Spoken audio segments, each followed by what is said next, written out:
What is cheaply made but sold at a ridiculous price? I'll never forget learning that the movie theater I worked at paid $5 for a 24-pack of Dasani bottles. We charged $4.50 for one. The movie theater near me has a Starbucks built in with the same prices as other nearby Starbucks. It's the cheapest drinks at the theater. Makeup, that crap is produced cheap, especially the high-end brands. Most cosmetics in general basically. Part of why most makeup stores have such relaxed return policies. Eyeshadow palettes cost like 20 cents each to manufacture and sell for $50. Edit, okay, 20 cents is an exaggeration. Average cost is between 50 cents $10. Still. So how does one DIY that item? There are lots of videos on DIY, but you can take the mica, mix with alcohol, put it into a metal pan, put a penny on top, press in a vise and let dry. Voila, pressed eyeshadow pan. Why the penny? It's cheaper than a quarter. That makes sense. It's the perfect size to fit in the standard metal eyeshadow pan. It doesn't have to be a penny, it can be anything that fits inside the pan. Many people like the embossed pattern it makes. That's what that Kardashian did. Bought a makeup company and jacked up the price just by putting her name on it. Someone I know told me that her stuff is what's called private label branding or something like that. Basically, she gets pre-made stuff that is sold to a bunch of different places and just changes the packaging. Yup. A friend of mine works for a company in the middle. They work with the celebrities to do contract cosmetics. The markup on makeup like that is insane. Not that it's not ridiculously marked up, but I used to be a manager at a popular makeup store and we had a program that would show what the price to make the product was, and a drugstore foundation that retails for $15 would be made for $1 and a high-end that retails for $50 would cost $15, so there can be differences between them. There is definitely a difference between drugstore makeup and high-end makeup. It depends. My husband was a chemical operator at a cosmetic manufacturing company and he said it's the same formula essentially, but some of the higher-end companies add special ingredients. For example, Estée Lauder would add in crushed-up pearls, KTZ Gold Lame, to include shimmer. Printer cartridges. Out of ink? Guess I'll just buy a new printer. Lil fun fact. The cartridge in new printers are mostly just half or 1/4 filled. Not only that, but they are programmed to think that they are less filled than they actually are. For example, with the Brother printer we got, I found that you can press 2 buttons while the lid is open, and then a secret options menu comes up, and you can reset the cartridges, and it will think they are full and you can keep on using them until they stop printing properly. When I did this, they lasted almost twice as long after I reset them as they lasted before it initially reported that they were empty. And this is where the printer industry failed. For 10 years, everyone owned a printer. Then, after putting up with this ridiculous situation, hardly anyone owns a printer.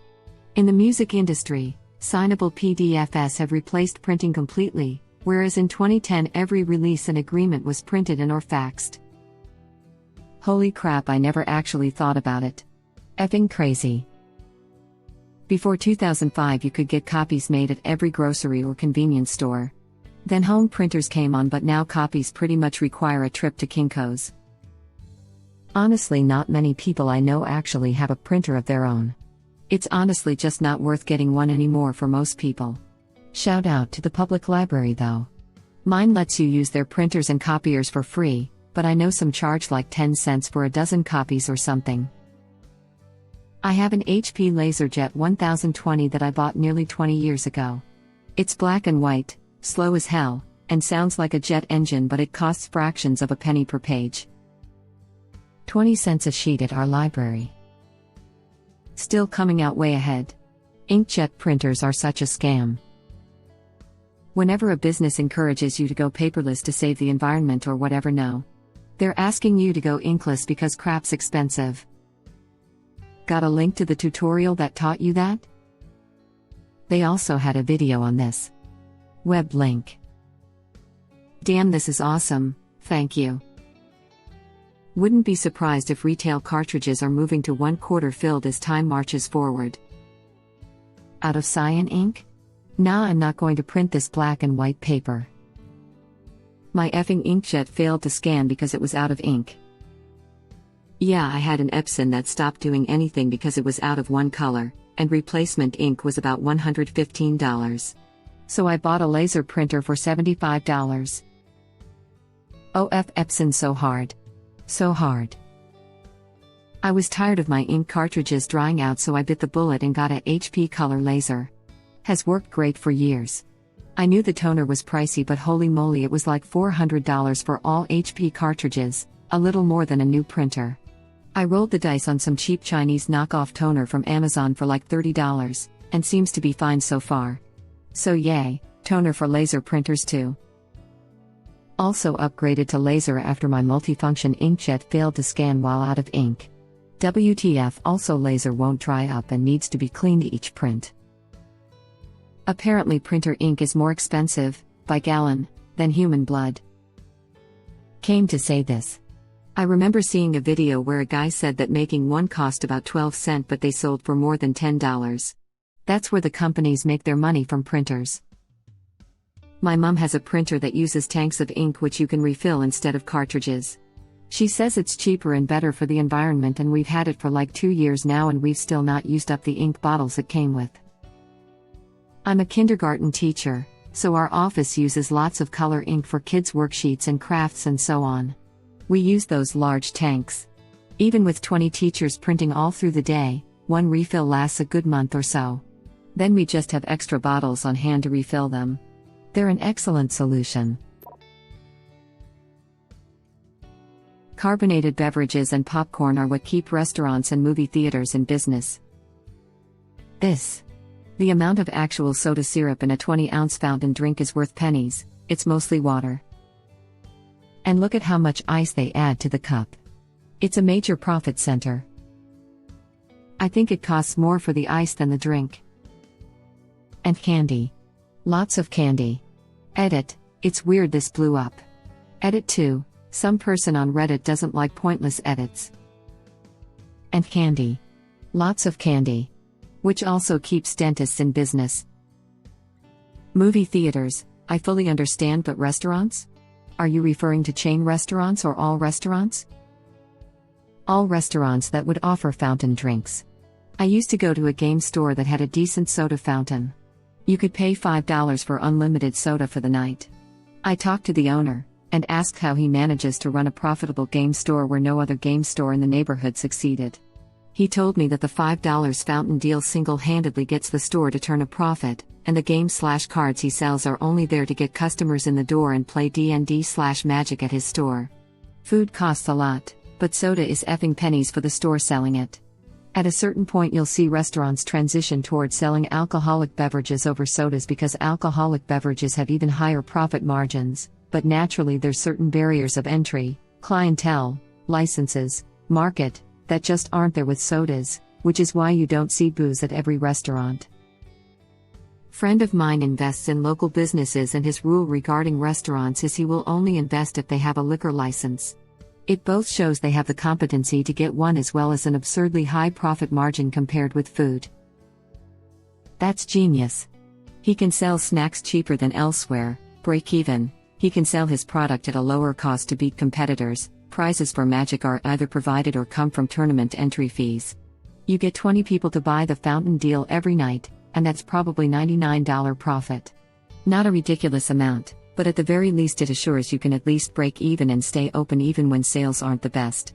People always need a place to play games. Sodium chloride 4 bags in hospitals in the United States. It costs less than $1 to make, but hospitals can charge over $200 plus per bag. $500 per bag, or so I have seen on medical records. Every hospital is different due to shenanigans with various insurance companies. What you can literally buy them for like $5 each online. I wonder how they'd react if you said, "Wait, I brought my own." They'd likely find a way to charge you just as much for setting up and using your bag, even they allowed you to use it at all. Using US medical items is cheating. Your system is so effed everything has like a billion times markup. Any cable, USB, HDMI etc. They cost pennies to make. Company I used to work for would give us cables at the price they purchased them for. I would get HDMI and cell phone cables that would retail at $15, $20 for around $1, $2. Where did the company get them from where it's that cheap? They were all made in China. The company was the manufacturer of them and they would resell the cables. This is where most electronic retailers make their money. Computers and TVs have very little markups, but cables and accessories, and financing and services, are where they make their money. I worked at Best Buy and their employee discount was 5% over cost, so it was pretty easy to tell what was being marked up quite a bit. The amount of people that buy wires from electronics stores for $30/50/100 is still crazy. I guess it's mostly the older generation who get told they need an HDMI lead for their new TV, but don't realize they can go onto Amazon and get the exact same thing for $5 instead of $50. When you need a cable, you need a cable. It means something isn't working. You can go get it fixed immediately for $20 or wait 4 days to get it fixed for $5. There have been many times I've paid slightly more because I need something working now, not tomorrow. It's my cable, and I need it now. Yeah, but $5 for an HDMI cable isn't really that bad when you consider the costs of shipping and storage. The cable itself may cost pennies, but getting it to you costs more than the cable itself. I think they're more referring to those premium HDMI cables that places like Best Buy sell for $30 a pop. Crap you not. When I worked at Curry's at 16, I was selling 90 pounds HDMI cables. Felt like a dick, but damn, you'd be surprised how many people will buy that crap. Glasses. I watched a video on the sunglasses/glasses/eyewear industry in middle school economics, and we've been scammed this entire time. I was a certified optician and ran a lens lab for Pearl Vision in the early 2000s. Our most expensive frames, excluding the weird Armani crap we carried, cost us $20, $30 per frame. They sold for $200, $400 depending. Our cheapest frames cost us $2 to $3 each, and none sold for less $50. The lenses, that's a lot of markup. I started in a brand new store, and we had a brand new lab full of Essilor hardware. Latest and greatest at the time. Standard lenses, nothing special, just the standard CR32 plastic in a typical prescription. They cost $2 or so, and we charged $40 each. So a basic pair of glasses cost us $8 in materials and was sold for $130. The worst markup was on the high-end lenses. At Pearl, at that time, the top end were them Pro lenses. Microthin polycarbonate aspheric lenses with anti-scratch and anti-reflective coating. Basically, if you have a strong prescription, plus 3 or so, aspheric can make a much thinner and lighter lens that can give you the same vision a thicker traditional lens does.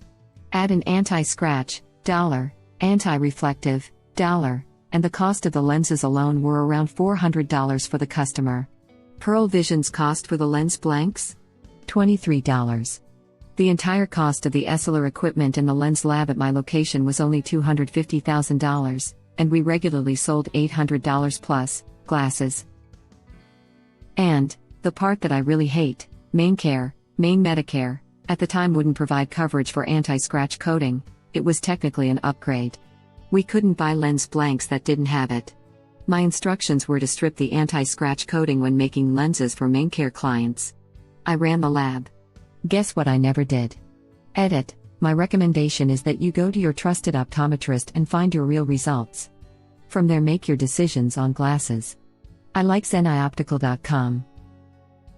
I'm a -8.25 and at almost 40 years old, I've only now hit the place where I can pay for my glasses in one payment. I'm even more grateful that my parents could afford to pay for my glasses as a kid. I don't think I got plastic lenses until I was in high school. Glass all the way. I have -6 prescriptions. Zenni Optical is the crap.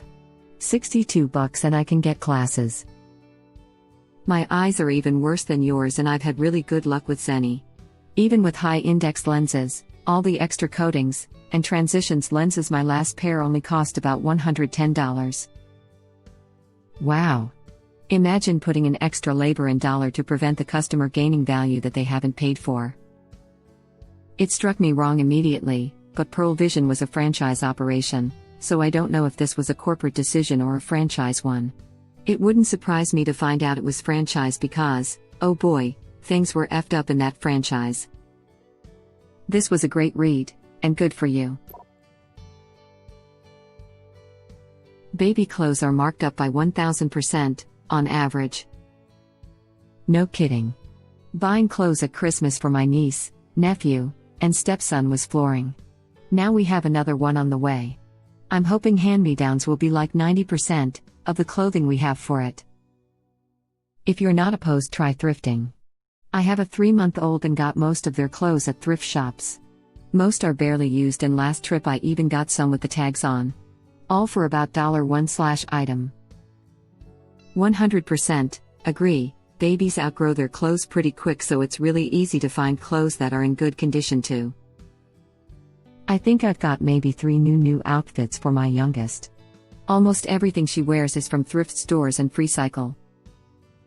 I worked at Babies R Us back when it was still around, and people would walk out with literal full shopping carts of clothes without paying, and they didn't do anything because it wasn't worth the effort to the business. Thank you for watching. Please subscribe to be the first to know about Red Rabbit Reader's new videos. If you like our videos, please like them on YouTube and share them with your friends. We welcome your comments below. Press to start another of our videos.